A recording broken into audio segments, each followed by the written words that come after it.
नमस्कार दोस्तों, ये यूरिन रिटेंशन का केस है। इसे हम सही करने के लिए ट्यूब सिस्टेक्टोमी करेंगे। तो इसमें क्या करना है, पहला स्टेप लंबोसेक्रल स्पाइनल एनेस्थीसिया दे रहे हैं। 5 ml लिग्नोकेन हाइड्रोक्लोराइड इस साइट में इंजेक्ट कर दे रहे हैं। इंजेक्ट करने के बाद ये तुरंत ही लेट गया। एनेस्थीसिया देने के बाद ये तुरंत ही लेट गया है और हम अब साइट प्रिपेयर कर रहे हैं। तो साइट को एंटीसेप्टिक सॉल्यूशन से स्क्रब कर चुके हैं। इसके बाद हम साइड जो इसकी है वो लेफ्ट प्री प्यूबिक पैरामीडियन साइट है और 6 से 7 सेंटीमीटर हम यहाँ पर इंसिजन देंगे।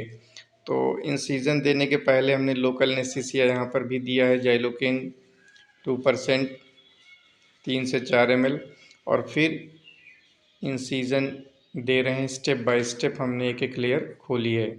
अब ये आप देख रहे हैं, ये रप्चर का केस है और ये ब्लू कलर का पेरिटोनियम दिख रहा था। फिर हमने यहाँ पर ब्लैडर को अप्रोच किया है। ये रप्चर का केस है, तो इसको हम सिलेंगे अभी। नेक्स्ट स्टेप पर यहाँ पर हम एक सबक्यूटेनियस टनल बना रहे हैं, क्योंकि इसी टनल के द्वारा कैथेटर को पास करेंगे और हमने कैथेटर को पास कर दिया है। और फिर अब हम इसके ब्लैडर जो रप्चर है उसको अच्छे से देखकर पैल्पेट करने के बाद उसको हम लोग रिपेयर कर रहे हैं। ब्लैडर को रिपेयर करने के बाद अब हमने कैथेटर का जो बैलून वाला इंड है उसको हमने ब्लैडर के अंदर इंसर्ट कर दिया है और यहाँ पर 20 ml हमने नॉर्मल सलाइन इस बैलून को इन्फ्लेट करने के लिए अंदर भरा है। इसकी वजह से ये अंदर फिट हो गया कैथेटर और यहाँ से यूरिन ड्रेन करने लगी है। ये वीडियो में आप पास में कैथेटर और रखा है, ये देख रहे होंगे, क्योंकि ये इसको दिखाना चाह रहे थे लेकिन ये वीडियो वहाँ से शूट नहीं हो पाया है, क्योंकि इसको हमने वहाँ से जब निकाला तो एक कैथेटर ब्लॉक हो गया था। तो इसको हमने निकाल के फिर मैंने दूसरा कैथेटर फिक्स किया, क्योंकि कैथेटर फिर सिरिंज से भी साफ़ नहीं हो रहा था। ये कैलकुलाई बहुत ज़्यादा इसमें बने थे कि ऑपरेशन के दौरान ही ये ब्लॉक हो गया। कभी कभी ऐसे केसेस भी मिलते हैं कि यूरिन रिटेंशन में हमने कैथेटर फिक्स किया और वो प्रॉपर वॉशिंग क्लीनिंग करेगा कैथेटर की, लेकिन उसके बाद भी कैथेटर ब्लॉक हो जाता है। ऐसे केस में और कोई ऑप्शन नहीं बचता है, फिर आप दोबारा इंसर्ट करना पड़ता है। तो इसको बचाने के लिए फिर हमने इसको निकाल दिया, क्योंकि कैथेटर ब्लॉक हो गया। इंसर्ट करते समय यूरिन आ रही थी, लेकिन जैसे हमने इसको कंप्लीट किया फिर यूरिन ब्लॉक हो गया, तो फिर निकाल के हमने दूसरा ही कैथेटर इंसर्ट किया और कैथेटर इतनी बुरी तरीके से ब्लॉक हो गया कि उसको साफ़ करना भी कठिन हो रहा था। तो फिर मैंने दूसरा इंसर्ट कर दिया। फिर इसकी अब हम लोग सुचरिंग कर रहे हैं। ऑपरेशन साइट क्लोज करते समय हमने क्या किया, यहाँ पर सिंगल बाइट में पेरिटोनियम की सबसे पतली लेयर, फिर मसल्स और फेशिया तीनों को एक ही बाइट में मैंने लेके फिर क्लोज कर दिया है।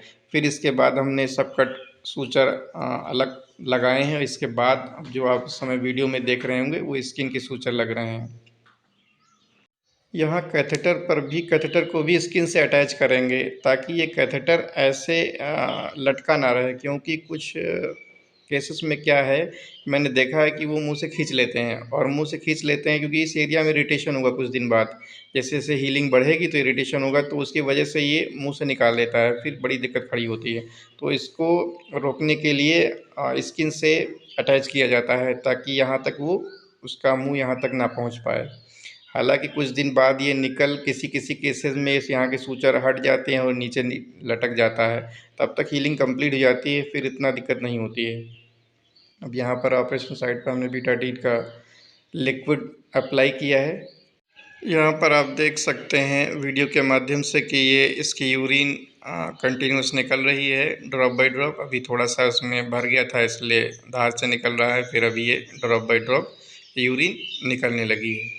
और ये केस एक्चुअली ये हमारे बगल के अस्पताल में गौसगंज का था, वहाँ पे ये आया था। तो फिर ये कंपाउंडर साहब हैं जो पीछे, उन्होंने हमको बुलाया था इस ऑपरेशन को परफॉर्म करने के लिए। तो ये ऑपरेशन गौसगंज हॉस्पिटल पे ही हुआ है। यहाँ पर हम डीएनएस दे रहे हैं इसको। डीएनएस से रिकवरी बहुत फास्ट हो जाती है। और इसके बाद हमने इसमें डीसी का यूज़ किया है इंजेक्शन, क्योंकि ऑपरेशन हुआ है तो 2-3 दिन के लिए हम इसमें डीसी लगाएंगे 1 ग्राम, और इंजेक्शन प्रेडनिसोलोन का यूज़ करेंगे 3 ml। ये अगले 3 दिन तक हमें देना है। इसके साथ-साथ हमने ओनर को एडवाइस किया है कि यहाँ पर नौशादर खिलाएँगे इसको। नौशादर की डोज़ हम बीडी रख रहे हैं, क्योंकि लिटरेचर में बहुत कुछ अलग-अलग लिखा है, लेकिन हमने अपना अनुभव किया है, 2 ग्राम बीडी की डोज़ हमने रखी है। और इसके बाद जो इसका एक इम्पॉर्टेंट चीज़ है कि कैथेटर की सफाई इसकी होना बहुत ज़रूरी है। सुबह-शाम इसके कैथेटर की सफाई होना अति आवश्यक है, अन्यथा ये कैथेटर ब्लॉक हो सकता है। अब यहाँ पर हमने जो आपको इंजेक्शन बताए, इंजेक्शन लगा दिए गए हैं और इसके तीसरे दिन का ये वीडियो आया है, ओनर के द्वारा भेजा गया था।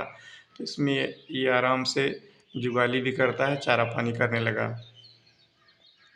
लार्ज एनिमल में ऑपरेशन अगर सक्सेसफुल करना है या सक्सेसफुल होता है, तो उसके दोनों तरफ से आपको प्रिपरेशन रहनी चाहिए। ओनर अगर केयरलेस होगा तो भी बचा नहीं पाएगा।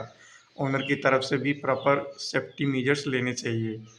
अब ये देख लीजिए कि ये इसका यूरिन आ गई है, इसके नॉर्मल ओपनिंग से यूरिन ये करने लगा है, लेकिन इस केस में कैथेटर से भी ड्रॉप बाय ड्रॉप आ रहा है। फिर भी ये ओनर ने बताया कई बार कि कभी-कभी कैथेटर से आता है, कभी-कभी 1-2 ड्रॉप कैथेटर से आ जाएगा, नहीं तो ये नॉर्मल से ज़्यादा समय करता है।